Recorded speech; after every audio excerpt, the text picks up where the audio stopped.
Admiral James Reed stood at the main window of Earth Defense Station Alpha, his weathered face reflecting off the reinforced glass as he stared into the depths of space. The stars looked peaceful, but he knew better. Warning lights had been flashing across every screen in the command center for the past hour. "Sir, the unknown fleet has passed Mars orbit," reported Officer Wilson, his voice steady despite the tension in the room. "Their ships. There are hundreds of them." Reed nodded slowly. Humanity had prepared for this day, even though many had hoped it would never come. They had detected the alien fleet 3 days ago, watching as it moved through their solar system with mechanical precision. "Show me the latest scans," Reed ordered, turning to face the large holographic display at the center of the command room. The image flickered to life, showing vast ships unlike anything humans had built. They were beautiful in a way, their sleek purple metal hulls catching the distant sunlight. An incoming transmission alert flashed across the screen. The aliens were finally ready to talk. The face that appeared on the main screen was humanoid but clearly alien, pale blue skin, large eyes, and a rigid posture that spoke of military discipline. "I am High Commander Dax of the Galactic Empire," the alien announced, its words automatically translated by Earth's AI systems. "Your species has been chosen for integration into our civilization. Surrender your weapons and prepare for occupation. Resistance is—" He paused, as if enjoying the moment, "historically futile." Reed's jaw tightened. He'd read enough history to know what happened to civilizations that surrendered to empires. "This is Admiral James Reed of the United Earth Defense Force. We are a sovereign species. We request peaceful dialogue and cultural exchange." High Commander Dax's expression shifted to what might have been amusement. "Peaceful dialogue. Your species hasn't even achieved faster than light travel. You fight among yourselves. You pollute your planet. You require guidance. The Empire will provide this guidance, whether you desire it or not." In the background, Reed heard the soft beep of Earth's defense systems coming online. Satellites, hidden weapons platforms, and automated defense grids, humanity's invisible shield, all prepared for what might come. "We've studied your approach through our system," Reed said calmly. "You've made no attempt to hide your presence. You believe your technology makes you invincible. Let me tell you what we see. Rigid formations, predictable patterns, and the arrogance of an empire that has forgotten how to face real resistance." Dax's face hardened. "You dare to lecture the Empire on warfare? We have conquered 1,000 worlds. Your primitive weapons and tactics cannot harm us. Your choice is simple: surrender or be destroyed." Reed thought about humanity's history, countless wars, endless conflicts, but also incredible innovations born from those struggles. While the Empire had grown comfortable in its power, humanity had been forging itself in the fires of constant competition and advancement. "High Commander," Reed said, his voice carrying the weight of Earth's violent past, "we have split the atom. We have created artificial intelligence. We have fought more wars in our short history than your empire has seen in a millennium. This is not a threat, but a warning. Leave our system now." The alien commander actually laughed. "Your pride is amusing, but ultimately meaningless. You have one planetary rotation to surrender. After that, we will demonstrate why the Empire has ruled the galaxy for 10,000 years." As the transmission cut off, Reed turned to his staff. "Send word to all Earth Defense Forces. Activate the Steel Rain Protocol. If they want to learn why humans are different from every other species they've encountered, we'll give them a lesson they'll never forget." Officer Wilson looked up from his console, his face grim but determined. "Sir, estimated time until they enter Earth's defensive zone." 18 hours, Reed replied, watching the massive alien fleet on the display. "Time enough to show them that humanity doesn't just write history. We learn from it." Around Earth, hidden weapons platforms powered up. AI systems began running combat simulations, and humanity prepared to teach the galaxy's oldest empire its hardest lesson yet. The massive screens in Earth's global defense chamber showed the Imperial fleet's steady approach. Representatives from every major nation sat around the circular table, their faces lit by the blue glow of holographic displays. The room was silent except for the soft hum of computers and the occasional beep of updating radar signals. World President Robert Miller stood up, his tall frame casting a shadow across the table. "Ladies and gentlemen, we've spent 50 years preparing for this moment. Since World War III, we've been united. Since the Mars colony crisis, we've been ready. Now we face our greatest test." Admiral Reed's voice came through the main speakers. He was still at Defense Station Alpha, coordinating Earth's military response. "The Imperial fleet will be in range of our outer defenses in 12 hours. Our final warning message is ready to send." "Play it," Miller ordered. The screen shifted to show Earth's prepared message. A simple text transmission, translated into the Empire's language by their best computers. The words were few, but carried the weight of humanity's entire history. "To the Galactic Empire, we are humanity. We have killed our gods. We have redirected asteroids. We have survived our own wars. We have mastered the atom. We have created thinking machines. We have learned to fight in ways you cannot imagine. This is your final warning. Turn back now." "Send it," Miller commanded. On the Imperial command ship, High Commander Dax received the message with a mix of amusement and annoyance. His officers gathered around him, reading the bizarre warning from these primitives. "They kill their own gods." One officer asked, confused. "Primitive superstition," Dax dismissed with a wave of his hand. "Their entire history is barely longer than my career in the Imperial fleet. Begin the standard invasion protocol." Back on Earth, preparations reached their final stages. In hidden bases across the planet, special weapons were armed. These weren't just nuclear missiles or laser arrays. They were humanity's secret weapons, developed from centuries of warfare and scientific advancement. Deep under the Pacific Ocean, the AI defense network called DeepMind ran millions of battle simulations per second, learning and adapting to every possible Imperial strategy. In orbit, thousands of tiny stealth satellites waited silently, their weapons cold and invisible to Imperial scans. "Steel Rain Protocol is now active," announced General Emma West from her command post in the Rocky Mountains. "All orbital platforms report ready. Ground-based defenses are at full power." President Miller watched as the first wave of Imperial ships entered the outer defense zone. "They think we're primitive because we don't have faster-than-light travel," he said quietly. "They don't understand that we used our time differently. While they were growing fat and lazy with their advanced technology, we were learning every possible way to fight and survive." Admiral Reed's voice crackled through again. "Imperial ships are launching fighter craft. Standard attack formation, just as our predictions showed. They're not even trying to hide their strategy." "Of course not," Miller replied. "They've never needed to before. General West, are the EMP missiles in position?" "Yes, sir. Ready to show them how primitives fight." On his ship, High Commander Dax watched with satisfaction as his fleet moved into attack position. These humans would learn their place, just like all the others. His ship's energy shields were impenetrable, his weapons were centuries ahead of anything Earth could produce, and his victory was certain. "Sir," one of his officers called out, "we're detecting some strange energy readings from Earth's orbit." "Ignore them," Dax commanded. "Their primitive attempts at defense cannot harm us. Begin the attack run."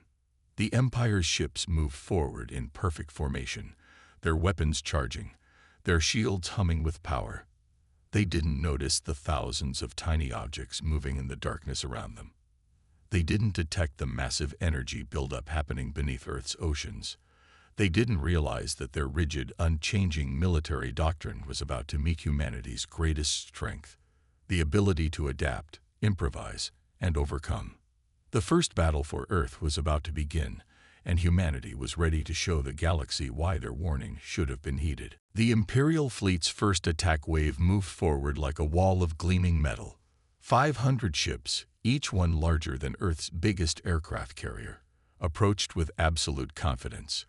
Their energy weapons glowed with purple fire, ready to show these primitives the might of the Empire. High Commander Dax stood proudly on his bridge. Begin the standard softening bombardment. Target their largest cities first.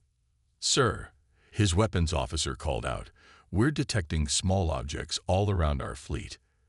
Debris or primitive satellites, Dax said dismissively. Nothing to worry about. That's when the first wave of humanity's defense began. Admiral Reed watched from Defense Station Alpha as thousands of tiny satellites activated at once. Execute Operation Blackout, he commanded. The space around the Imperial fleet lit up like a new sun. Each satellite released a powerful electromagnetic pulse, specifically designed to interact with the advanced energy shields of the Imperial ships. The Empire had grown so dependent on their shield technology that they'd forgotten a basic rule of war. No defense is perfect. On his flagship, Dax stumbled as the lights flickered. What's happening? Shields are failing across the fleet, his officer shouted. Some kind of primitive energy weapon, but it's everywhere. Impossible, Dax roared. They're pre-FTL. They can't possibly. His words were cut off as the second wave of Earth's attack began. From beneath the oceans, massive rail guns powered by nuclear reactors launched tungsten rods into space. These simple weapons, using only gravity and speed, didn't need advanced technology to be deadly. They just needed good aim, and Earth's eye-targeting systems had been practicing for years. Multiple impacts across the enemy fleet, General West reported from her mountain bunker. Their shields are down, and they're taking heavy damage.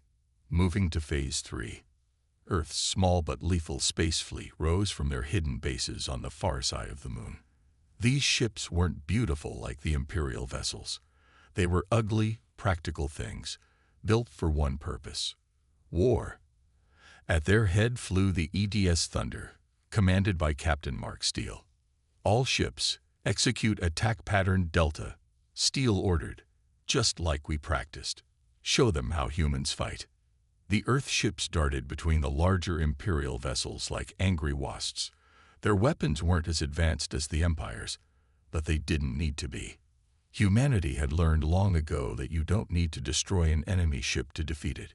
You just need to hit it in the right spot. Their engines follow the same design principles across all ships. Steele told his gunners, target the power junctions, just like the simulations showed. Precision strikes from Earth's ships hit the Imperial vessels exactly where they were weakest. Dax watched in horror as his supposedly invincible fleet began to fall apart. This is impossible, he shouted. Bring the second wave forward. Launch all fighters. But the Empire's rigid battle doctrine was working against them. Their ships could only fight in specific formations, could only follow specific patterns. They had forgotten how to adapt. In contrast, Earth's forces fought like their ancestors had fought for thousands of years, with cunning, creativity, and controlled chaos.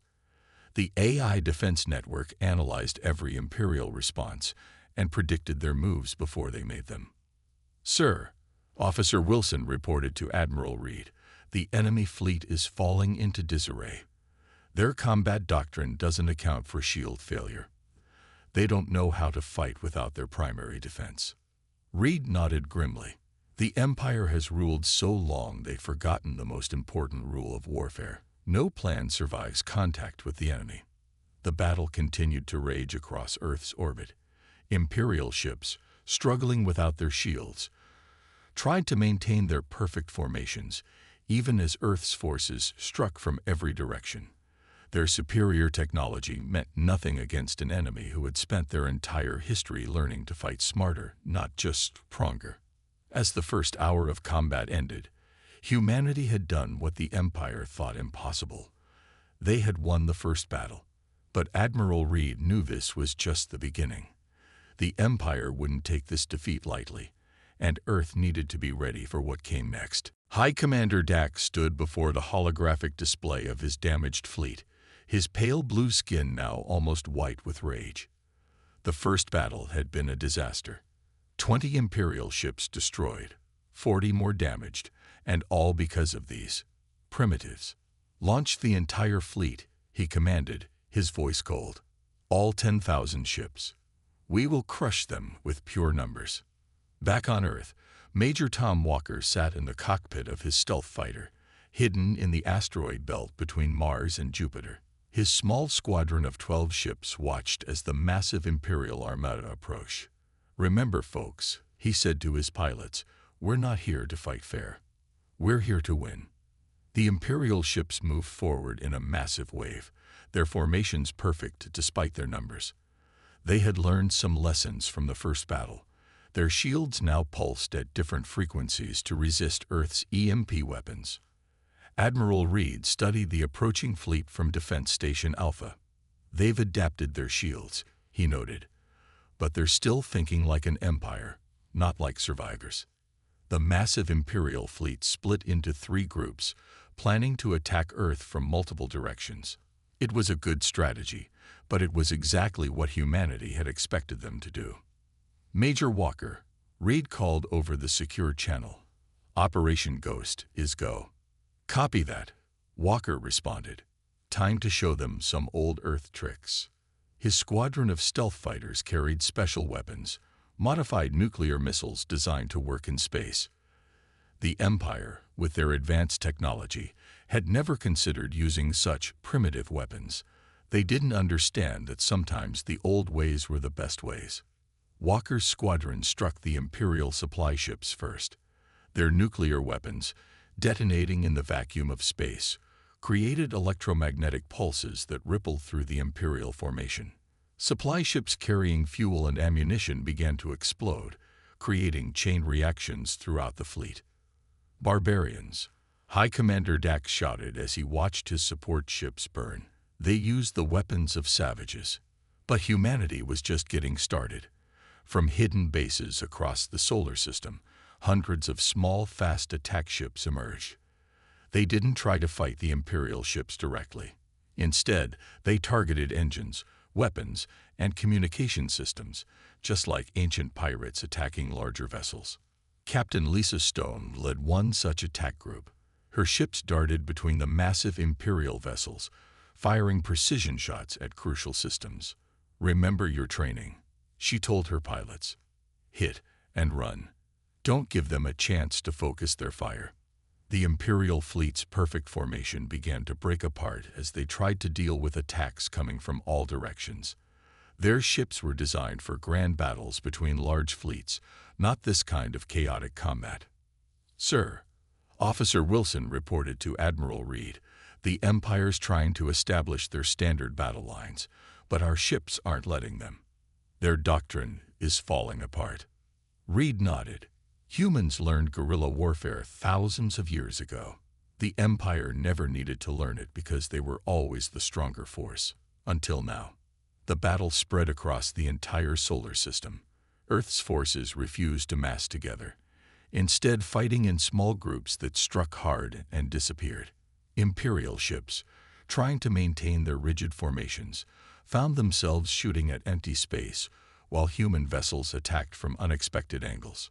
Major Walker's squadron regrouped near Ganymede, Jupiter's largest moon. "Command, this is Ghost Leader. Imperial supply lines are in chaos.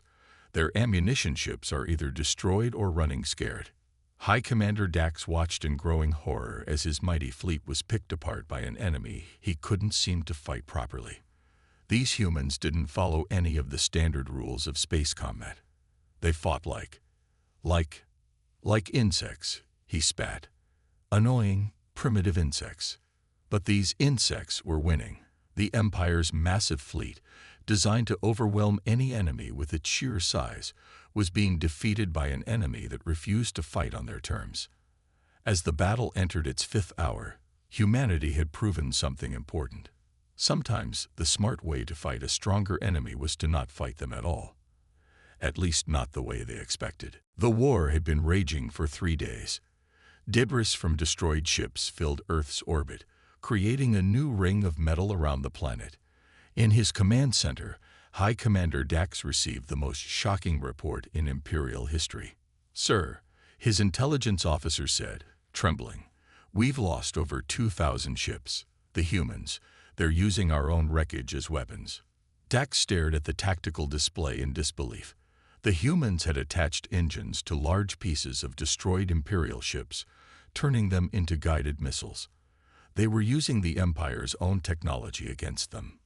Meanwhile, in a secret facility beneath the Australian desert, Captain Lisa Stone worked with Earth's AI systems to analyze Imperial technology.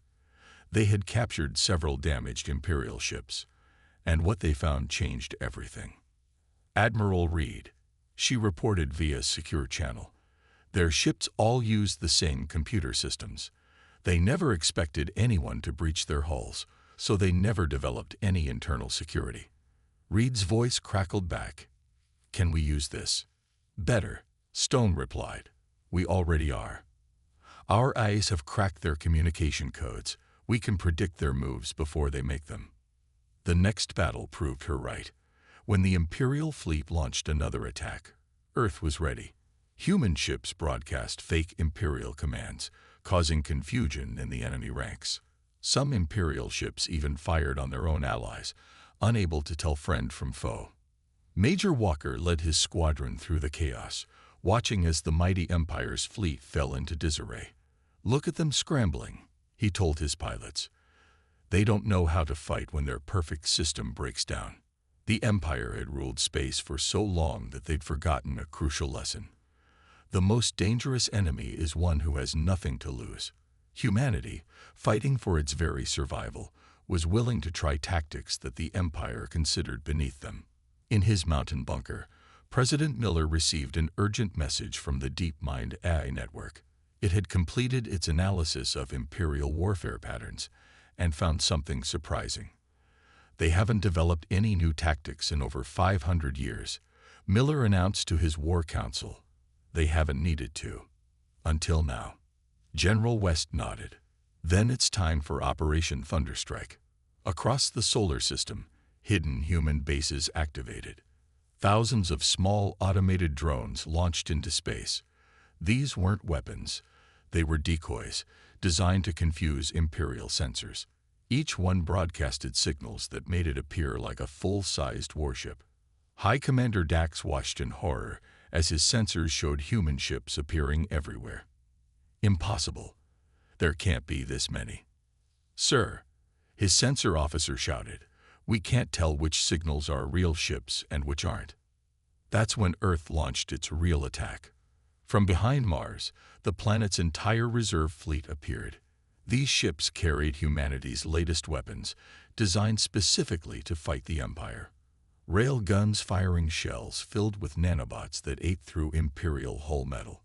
Computer viruses that turned Imperial weapons against their own ships. Simple, brutal kinetic weapons that couldn't be stopped by energy shields. "All ships, attack pattern Sierra," Admiral Reed commanded. "Show them why you don't corner a species that invented nuclear weapons before they invented space travel." The battle that followed wasn't even close. Imperial ships, confused by the drone decoys and unable to trust their own communications, fell one by one to Earth's coordinated attacks. The Empire's rigid battle formations, once their strength, became their weakness as human ships struck from every direction. As he watched his fleet crumble, High Commander Dax finally understood the truth. The Empire hadn't been testing humanity's strength. Humanity had been testing theirs. Every battle, every engagement, had taught the humans more about how to defeat the Empire's technology. "We're receiving a message from their command," his communication officer reported. On his screen appeared Admiral Reed's face. The human's expression was grim but determined. "We warned you to run," he said simply. "Remember that." High Commander Dax stood in the ruins of his command bridge. Warning lights flashed everywhere, and the smell of burned circuits filled the air.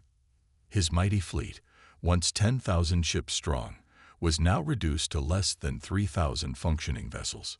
"Send the message to Imperial Command," he ordered, his voice shaking with rage. "Request permission to use the Planet Killer." His officers looked at him in shock. The Planet Killer was the Empire's most terrible weapon. Forbidden by their own laws, it could crack a planet's crust, turning entire worlds into fields of asteroids.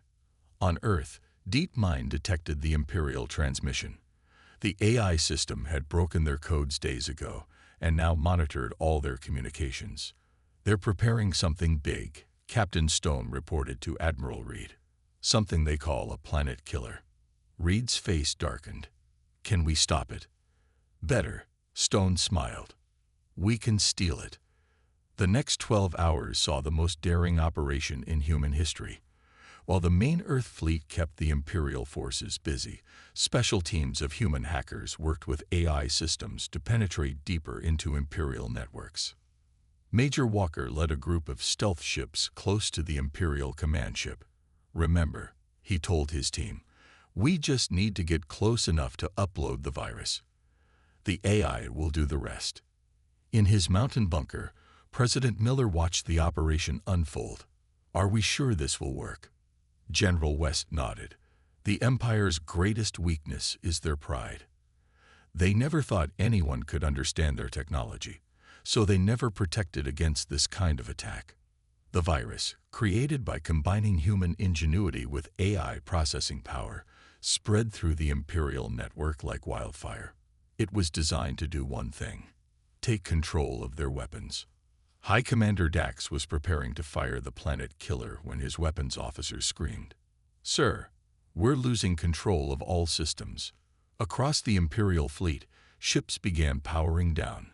Weapons systems locked up. Communication networks went dark. The mighty Empire, which had ruled through technological superiority, was being beaten at its own game. "Impossible," Dax shouted. "How can primitives do this?" The answer came in the form of Admiral Reed's voice, broadcasting on all Imperial channels. "You still don't understand, do you? We're not primitives. We're survivors. Every war we fought taught us. Every disaster made us stronger. While you grew comfortable with your power, we were learning every possible way to fight and win." That's when the second phase of Earth's plan began. Hidden bases on Mars, Venus, and the moons of Jupiter revealed massive rail gun batteries. These simple weapons, powered by nuclear reactors, began firing at the paralyzed Imperial fleet. "All human ships, execute Operation Endgame," Reed commanded. Earth's fleet moved in perfect coordination, guided by AI systems that could process battlefield information faster than any organic mind. They struck the helpless Imperial ships from all directions, targeting engines and life support rather than weapons. "We don't need to destroy them all," Stone explained to her crew. "We just need to make sure they can't fight back." High Commander Dax watched in horror as his mighty fleet was systematically disabled. The Empire's most powerful weapons were being turned against their own ships. Their unbreakable codes were broken. Their perfect strategies were predicted and countered. "Send the surrender signal," he finally ordered, his voice hollow. But Admiral Reed's response surprised him. "No surrender needed, Commander. We're not like you. We don't want to rule anyone. We just want you to leave and never return." As Dax looked at his broken fleet, he finally understood. The humans hadn't just beaten the Empire's weapons, they had beaten their entire way of thinking. While the Empire fought to conquer, humanity fought to survive. And that made all the difference. 1 month after the final battle, Earth's orbital space looked very different. The debris had been cleared away, and new defense stations hung in orbit, built using a mixture of human and captured Imperial technology. On the moon's surface, Imperial ships lay in neat rows, being studied by Earth's scientists. Admiral Reed stood in the United Earth Council chamber, addressing representatives from every nation. The massive room was packed, with billions more watching the broadcast across the planet. "The Empire's fleet has retreated beyond Neptune's orbit," he reported. Our long-range sensors show them limping home through conventional space. Without their faster-than-light drives, it will take them years to reach their nearest base. President Miller stepped forward. And what have we learned from their captured ships? Captain Stone, now promoted to Director of Alien Technology Research, took the podium. The Empire's technology is advanced, but not magical. We've already figured out how their FTL drives work. Within a year, we'll have our own. The chamber erupted in applause, but Reed raised his hand for silence. There's more. Yesterday, we received transmissions from 12 other alien species. All of them were conquered by the Empire. All of them are now asking for our help. The room went quiet. Humanity had just fought its first interstellar war, and now others were looking to them for leadership. It was a powerful moment. What did you tell them? General West asked from her seat. We told them what humanity has always known, Reed answered. That the strongest empires can fall, that the mightiest armies can be defeated. That technology alone doesn't win wars. The will to survive does. In deep space, High Commander Dax faced his own judgment. The Imperial Council, meeting in their Grand Hall, had watched recordings of the entire conflict. You lost to primitives, the council leader said, his voice heavy with disgust. No, Dax replied, surprising everyone. We lost to survivors. The humans, they're different. They don't fight like us because they never had the luxury of overwhelming power. Every weapon they used, every tactic they employed, came from their own history of warfare. Back on Earth, Major Walker led a training session for pilots from across the world. The captured Imperial ships had taught them much about space combat, but he emphasized a different lesson. The Empire fell because they forgot how to adapt. He told his students, they had the same weapons, the same tactics for hundreds of years. But war isn't about having the biggest guns. It's about knowing how to use what you have. In her research facility, Director Stone worked with Earth's AI systems to combine human and Imperial technology. We're not just copying their tech, she explained to visiting officials. We're improving it, making it our own. President Miller sat in his office, reading reports from across the solar system. Human colonies were being established on Mars and Venus, using modified Imperial environmental systems. Defensive platforms around Jupiter and Saturn stood ready to protect Earth's new territory. Send the final message, he ordered. Across space, every Imperial communication device received Earth's broadcast. Remember this lesson. Humanity values peace, but we will always defend ourselves. We survived our own wars. We survived your invasion. We'll survive whatever comes next. Don't make us prove it again. The message spread beyond the Empire. Other spacefaring races, hearing of Earth's victory, began to question the old order. Some sent representatives to Earth, seeking to learn from the species that had done the impossible. Admiral Reed stood at his old spot on Defense Station Alpha, watching Earth rotate below. The planet looked peaceful from space, but he knew better. Humanity had changed. They were no longer alone in the universe, and they were no longer the underdogs. We warned them to run, he said quietly. Next time, maybe they'll listen. In the depths of space, the Empire's defeated fleet crawled home, carrying with them a story that would shake the foundations of their civilization. The story of how a primitive species had proven that the determination to survive was the greatest weapon of all.